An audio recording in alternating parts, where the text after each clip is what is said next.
ব্যবসায় মানুষকে ধোঁকা দিও না, এটার জন্য তোমাকে জাহান্নামে যেতে হবে।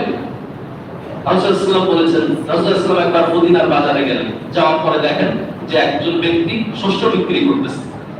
এখন দেখেন উপরকে খুব ভালো শস্য, পাল্লার ভিতরে হাত ঢুকাইতেছে, মানে বস্তার নিচে পর্যন্ত হাত ঢুকাই দিয়ে নিচেই দেখে যে ভিজা শস্যগুলো, অত ভালো না, পচা, ওই জিনিসগুলা নিচেই, আর উপরে হচ্ছে ভালো শস্যগুলো সাজায় রাখছে। আল্লাহ রাসূল বললেন যে তুমি এই কাজ করছো কেন?